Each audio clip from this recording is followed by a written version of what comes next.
नमस्कार, मैं हूँ प्रियंवदा तिवारी और आप देख रहे हैं तिलक पत्रिका। हमारी संस्कृति, हमारे संस्कार सदा रहे हमारे साथ। श्रीमद् भागवत गीता और नाट्य शास्त्र को यूनेस्को के मेमोरी ऑफ वर्ल्ड में संकलित कर दिया गया है। अभी हमारे साथ बीएचयू के प्रोफेसर सुभाष पांडे जुड़ चुके हैं, तो उनसे हम जानते हैं कि क्या है इसके बारे में उनका क्या मत है। जी देखिए, यूनेस्को ने पहले भी हमारे वेदों को जोड़ा है और हमारी जो संस्कृति है, वैदिक संस्कृति है, वेद हुआ, पुराण हुआ या उपनिषद हुआ, यह जब से सृष्टि प्रारंभ हुआ तब से ही, उसके पहले से भी ये ग्रंथ हैं। युगे युगे महर्षिणाम स्वमेव विवस्वता। जैसे द्वापर में भगवान कृष्ण के मुख से गीता का उपदेश दिया गया, जो भगवान खुद गीता में कहते हैं कि कृष्णस्तु भगवान स्वयं, अपने मुख से कहते हैं कि मैं साक्षात भगवान हूँ, ब्रह्म हूँ। तो यह बहुत बड़ी बात है। हमारे धर्म ग्रंथों को यदि विश्व उसको अपने में आत्मसात करता है तो पूरे विश्व के लिए यह एक नैतिक जिम्मेदारी बनती है कि एक धर्म की रक्षा भी होगी और संस्कार और ज्ञान दोनों की वृद्धि होती है। इसलिए कि हमारे पुराणों में, वेदों में जो शिक्षा, संस्कार और ज्ञान का जो भंडार पड़ा हुआ है, इस समय पूरे विश्व की आवश्यकता है। इसलिए कि जितने हम एक देश दूसरे देश से लड़ रहे हैं और केवल अपने दायित्व का निर्वहन नहीं कर रहे हैं, जो मॉडर्निटी में इतने लोग असंस्कारित होते जा रहे हैं, केवल गीता का अध्ययन करें और गीता के उपदेशों को कर्म की प्रधानता देते हुए गीता में साक्षात भगवान ने अर्जुन को उपदेश दिया है, जो महाभारत के शांति पर्व से लिया गया है। नाट्यशास्त्र हमारे यहाँ तो पंचमो वेद नाट्यशास्त्र कहा गया है। वेद का पांचवा, जो ऋग्वेद, यजुर्वेद, सामवेद और अथर्ववेद 4 वेद हैं, पांचवा वेद नाट्यशास्त्र के रूप में लिया गया है। नाट्यशास्त्र हमारे दैवी संपदा है और हमारे सबसे पहले ग्रंथों में अगर काव्य का लेखन शुरू हुआ तो नाट्यशास्त्र से ही शुरू हुआ। तो नाट्यशास्त्र को ले लेने से एक कला और संस्कृति का, किसी भी देश का विकास उसके कला और संस्कृति पर निर्भर करता है। और भारत की जो कला और संस्कृति है वो अनादिकाल से अक्षुण्ण है। भारतीय यदि नाट्यशास्त्र को यदि अंगीकृत किया जाता है यूनेस्को के द्वारा, तो निश्चित रूप से यह एक बहुत बड़ी बात होगी पूरे विश्व के अभ्युदय के लिए, पूरे विश्व के कल्याण के लिए और उन्नयन के लिए यह बहुत अच्छी बात है। नाट्य शास्त्र भी आपने बताया, उसके बारे में थोड़ा विस्तार से बताइए। हमारे दर्शकों को क्या सीखने को मिलता है उसमें और हमें क्या पढ़ने को मिलता है? देखिए, खुद साक्षात भगवान ने कहा है गीता में कि मैं वेद में साम वेद हूँ। साम वेद माने गायन, और गायन का जो स्वरूप है वो नाट्य शास्त्र में पहले देवलोक में ही नाट्य शास्त्र था, जो नाटक के रूप में उसको गायन के रूप में प्रस्तुत किया जाता है। जो अभी भी हमारे यहाँ ईश्वर की आराधना में साम वेद की सबसे बड़ी उपयोगिता है। तो नाट्य शास्त्र हमारे यहाँ साम वेद से लिया गया है। वेद तो हमारे यहाँ अपौरुषीय है और नाट्य शास्त्र हमारे यहाँ सबसे पहले आदि कवियों के द्वारा लिया गया है। जो पुराणों में भी नाट्य शास्त्र का वर्णन मिलता है, भवभूति वगैरह भी नाट्य शास्त्र पर बहुत अच्छे काम किए हुए हैं।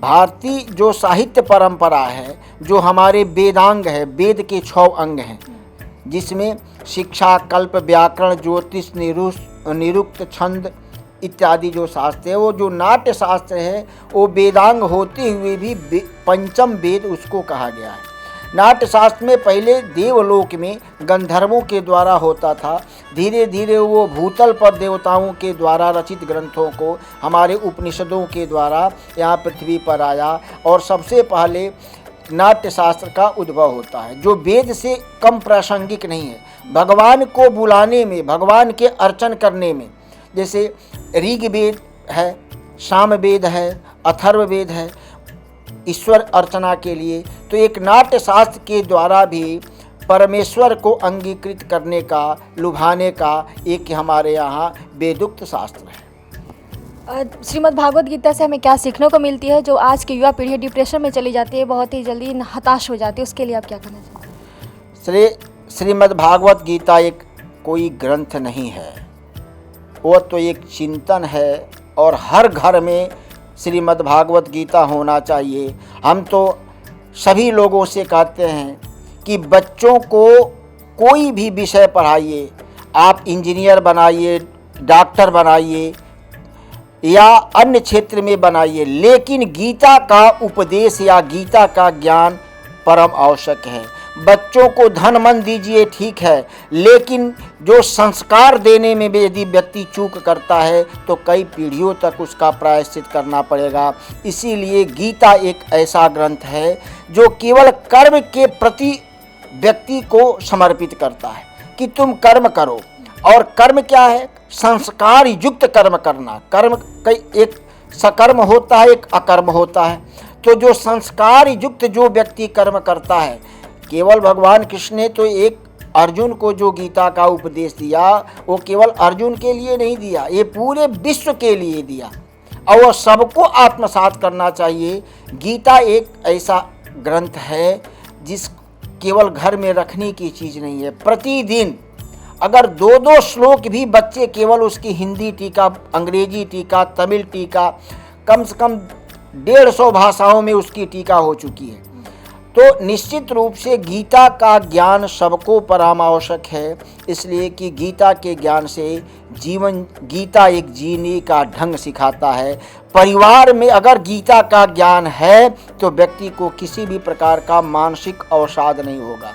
जो परिवार विघटन हो रहा है, बाप को लोग बेटा छोड़ दे रहा है, बेटा को बाप छोड़ दे रहा है, या जो नई पीढ़ी में जो संस्कृति का हमारे विलय हो रहा है वह रुक जाएगा। इसीलिए यूनेस्को ने जो गीता को अंगीकृत किया है, इसके साथ पूरे विश्व को गीता एक प्रमुख ग्रंथ, धर्म ग्रंथ मान करके आत्मसात करना चाहिए।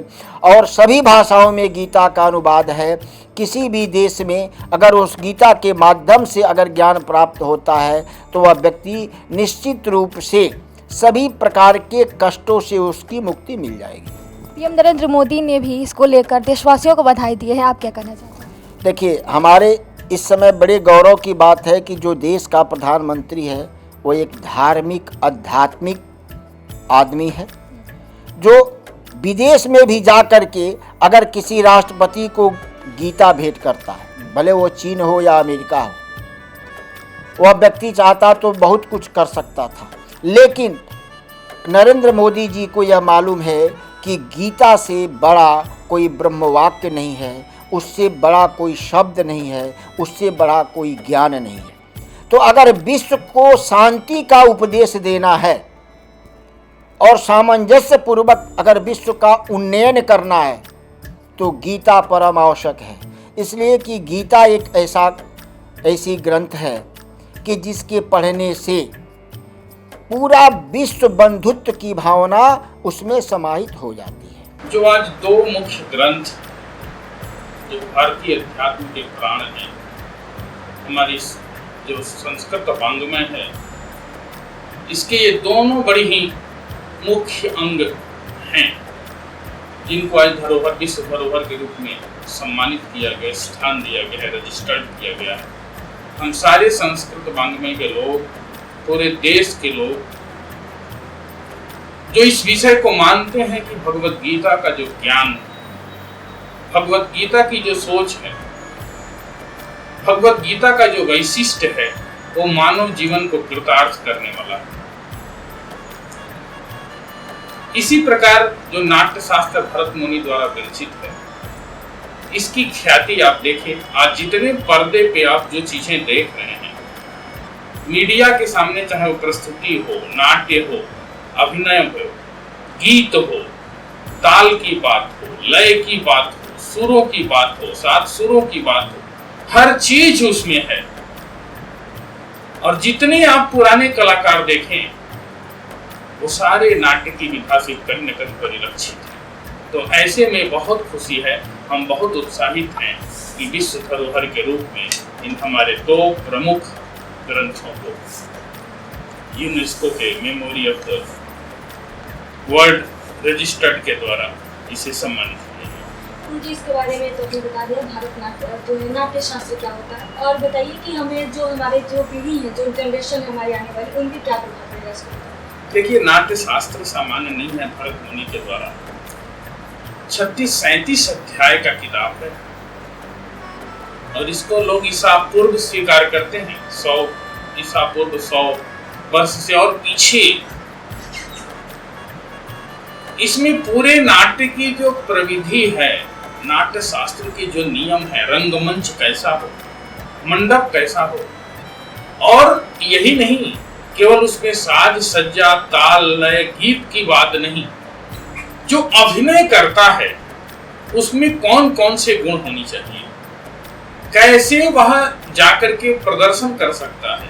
और भगवान शिव स्वरूप शिव की प्रार्थना से ही आरंभ होता है नाट्य शास्त्र का प्रादुर्भाव। और ऐसे में भगवान शिव की स्तुति, चाहे आप देखे होंगे नर्तन करते हुए भगवान का जो रूप है, भगवान शिव का जो नटराज रूप है, वह जो है एक तरह से मूल में स्थापित करके नाट्य शास्त्र का निर्माण किया गया है। और भरत मुनि ने आज जो भी अभिनय करना चाहते हैं, जो भी समाज में चाहे वो अच्छा बोलना चाहते हैं, अच्छा प्रदर्शन करना चाहते हैं, वहां तक कि ये बात सामने जल में या आईने के सामने खड़ा होकर के हमें अभिनय का अभ्यास करना चाहिए। ये सब इस तरह की सारी बातें प्राचीन परंपरा की है। हमें कैसे आंगिक भाव करना चाहिए, कैसा सिचुएशन है, दुखद सुखांत है कि दुखांत नाटक है, इसमें प्रस्तुति हमारी बहुत सारे विषय हैं। 36-37 अध्याय का बहुत मोटा ही यह ग्रंथ है और संस्कृत वाङ्मय में है। अब तो उसका हिंदी में, अंग्रेजी में, कई भाषाओं में रूपांतरण भी, अनुवाद भी आ चुका है। ये जो नई पीढ़ी है उससे सीख सकती है कि हमें समाज में अलग अलग जो दायित्व निर्वहन करते हैं उसमें अलग अलग जिम्मेदारियां, अलग अलग भाव, अलग अलग सहिष्णुता, अनुशासन, ये सारी चीजें कैसी होती है, हमें उसे ग्रहण करनी चाहिए। नरेंद्र मोदी ने भी इसको लेकर जो देशवासी उनको बधाई दी है, आप क्या कहना चाहेंगे? हम भी बहुत बहुत बधाई उनको देते हैं। कहीं न कहीं हमारी जो परंपरा है, हमारी सनातन जो परंपरा है, भारतीय संस्कृति की जो विरासत में मिले हुए तथ्य हैं, मक्खन हैं, उनको लेकर के वैश्विक पटल पे लाना और उसमें पूरे विश्व के सामने उसे स्थापित करना, ये एक बहुत बड़ी चुनौती पहले रही और उस चुनौती को पार करके मोदी जी इस कार्य को कर रहे हैं। इसलिए हम लोग बहुत खुश हैं, उत्साहित हैं। हम उनको बहुत विशेष उनके प्रति आभार व्यक्त करते हैं, उनको नमन भी करते हैं कि हमारी परंपरा को अनुदिन आगे बढ़ाएं। यूनेस्को का मेमोरी ऑफ वर्ल्ड क्या होता है, हमारे दर्शकों को? देखिए, वहाँ यूनेस्को में जो यादगार के रूप में बहुत सारी चीजें रजिस्टर्ड की जाती हैं, जो लंबे अरसे से जिसका समाज पे बहुत बड़ा प्रभाव रहा। आप देखें, गीता का ट्रांसलेशन हमें लगता है हजारों से ऊपर भाषाओं में हो चुका है। सर्वाधिक अनुदित ग्रंथ है वो। गीता को सबसे ज्यादा ट्रांसलेट किया गया है। गीता में किसी धर्म की बात, किसी जाति की बात नहीं, कहीं एक शब्द नहीं। एक अनुशासन है कि जीवन में हमें कैसी रहनी चाहिए। तो ऐसी चीजों को धरोहर के रूप में वहां रजिस्टर्ड करना और ऐसी तमाम वैश्विक स्तर पे वो गणना करते हैं। ऐसा नहीं कि एक दिन में कोई ग्रंथ ले गए और उन्होंने रजिस्टर्ड कर लिया, अपने मेमोरी में स्थापित कर लिया, उसे स्थान दे दिया। कई पता नहीं कितने वर्षों और कितने लोगों के परीक्षण और कितने लोगों के परामर्श के उपरांत उसे स्थान देते हैं। इसलिए वे भी यूनेस्को से संबंधित जो भी लोग हैं वो भी बधाई के पात्र हैं। उनके प्रति भी धन्यवाद करते हैं। इससे पहले कौन सा भारतीय ग्रंथ है जो उसमें सम्मिलित किया जा चुका है?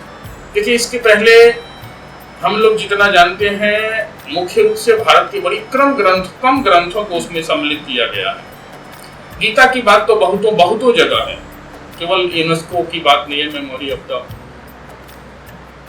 जो भी इनकी अपनी एक परिगणना की परंपरा है, ऐसे बहुत सारे हैं। आप देखिए, विदेशों में गीता को लेकर के, रामायण को लेकर के नाट्य शास्त्र है।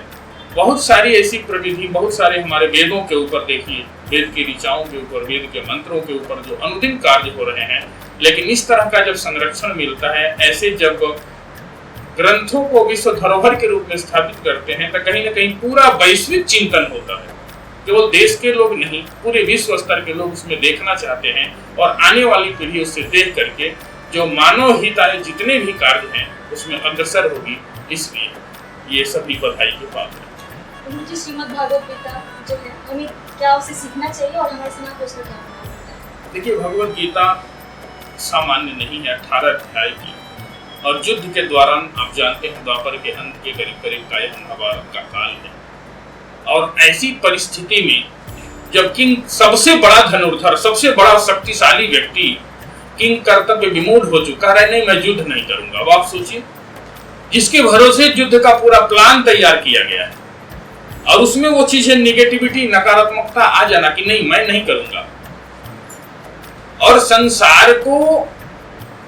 संसार के दोष को परिमार्जित करके गुणों को स्थापित करने के लिए धर्म संस्थापनार्थाय संभवामि युगे, जो वो भगवान जो कहते हैं कि धर्म की स्थापना के लिए, धर्म के संरक्षण के लिए, और वह जो मैदान में, खास करके युद्ध के मैदान में ऐसा उपदेश करना, और वो भी कर्म को लेकर के, कई प्रकार के कर्मों की बात कि नहीं हमें निष्काम कर्म करना चाहिए, कैसे कर्म करना चाहिए, ये परिवार क्या है, संसार क्या है, भगवान के विराट रूप का प्रदर्शन कहीं न कहीं हमारे जो मानव जीवन है उसको एक दृढ़ करने का, एक परिनिष्ठित करने का, कर्म के प्रेरित करने का, न कि भाग्यवादी बनाने का, ऐसे बहुत सारे गुण है। और आने वाले नवयुवकों को जरूर इस ग्रंथ को पढ़ना चाहिए और इसे अधिकाधिक सीख लेकर के संसार में जो मानव की संरक्षा, मानव की सुरक्षा की बात जो चल रही है, कॉन्शियसनेस की जो बात चल रही है, चेतनता की बात चल रही है, संरक्षण की बात चल रही है, पर्यावरण की बात, ये सारे विषय उसमें हैं। इसलिए उसे अवश्य पढ़ें और उसको चिंतन करके समाज में जिससे हित हो सके उस प्रविधि को अपनाएं। आज की जो जनरेशन युवा पीढ़ी है बहुत जल्दी डिप्रेशन में चली जाती है, बहुत जल्दी हताश हो जाती है। इसके लिए देखिए, अगर कोई हताश हो रहा है, निराश हो रहा है, वो पढ़े। आप देखें ऐसे जितने भी मानस रोग हैं जो कहीं ना कहीं मन में आ जाते हैं, मन को उद्वेलित करते हैं, कहीं ना कहीं हमें प्रभावित करते हैं, उसका उपाय अध्यात्म में ही है। ऐसी ऐसी कहानियां आपको मिलेंगी।